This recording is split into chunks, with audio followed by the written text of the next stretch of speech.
Mesdames et messieurs, je vous demande de m'accorder à moi toute votre attention, à vous, car l'heure est grave.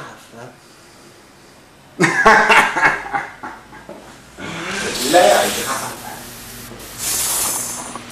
Je retourne ma veste.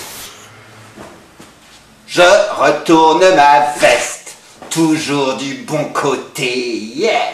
Mais qu'est-ce qu'il fout ce con? On est à l'antenne. Pardon? Le journal est commencé. Réveille-toi mon vieux. Mais pourquoi on m'a rien dit? T'as oublié ton oreillette du con. Maquilleuse? C'est trop tard. Il faut y aller maintenant. Magnéto, Jean-Pierre, Magnéto! Le monde politique est en émoi suite à la nouvelle décision de Nicolas Sarkozy. Bonsoir. À ceux qui l'ignorent encore, je dirais qu'ils ont des sacrés problèmes d'audition parce que le monde entier est au courant.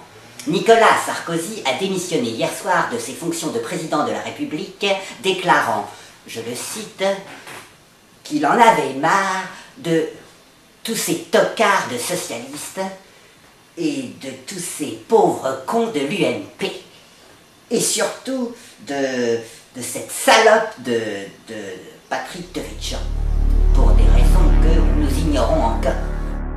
Jusqu'ici, rien que de très normal, me direz-vous. Mais fait unique dans les annales de la République française, Nicolas Sarkozy a désigné lui-même son propre successeur. En l'occurrence, il a choisi le chouchou des Français, l'illustre footballeur, ancien footballeur devrais-je dire, le dénommé Zinedine Zidane, plus connu sous le nom de Zizou.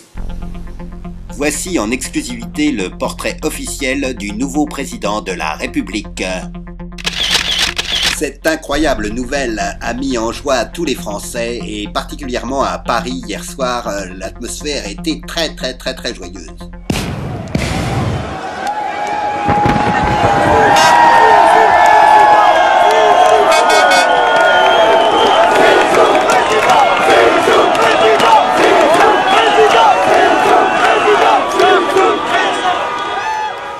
La première décision de notre nouveau président de la République a été de rassurer immédiatement tous les écoliers de France en leur déclarant qu'il y aurait toujours une bouteille de Fanta sur la table de tous les réfectoires des écoles de la République.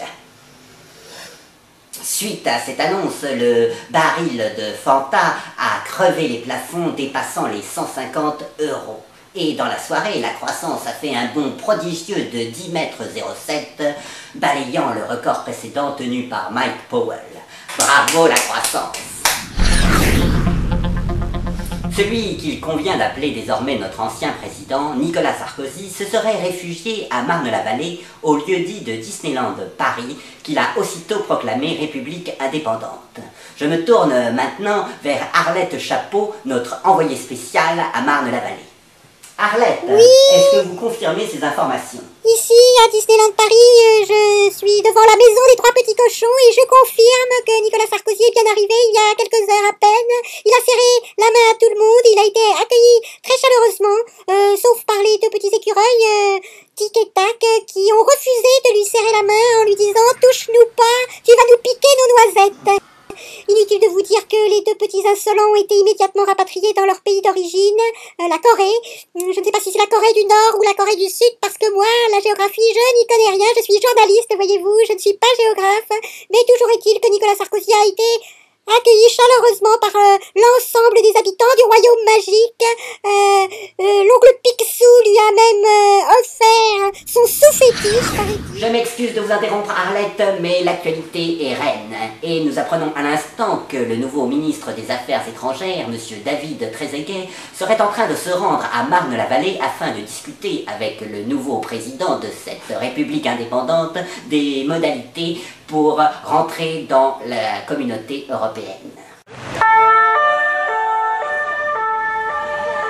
Tout à fait, Patrice, c'est un ministre souriant qu'on a vu partir pour sa première mission. Nous sommes obligés de rendre l'antenne, mais avant de nous quitter, nous allons rappeler aux plus jeunes d'entre nous qui est notre nouveau président de la République. Qui est Zinedine Zidane? Envoyez les images.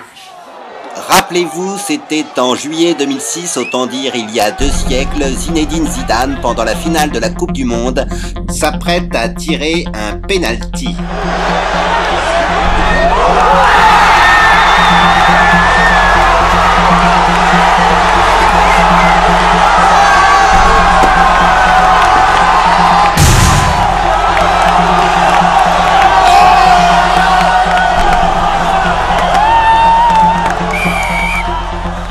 Oh, que de joie cela provoqua-t-il dans nos cœurs ce jour-là. Notre nouveau président puisse-t-il réussir sa carrière politique aussi bien qu'il a réussi sa carrière footballistique. Mesdames et messieurs, ce journal est terminé. Nous vous souhaitons une bonne soirée.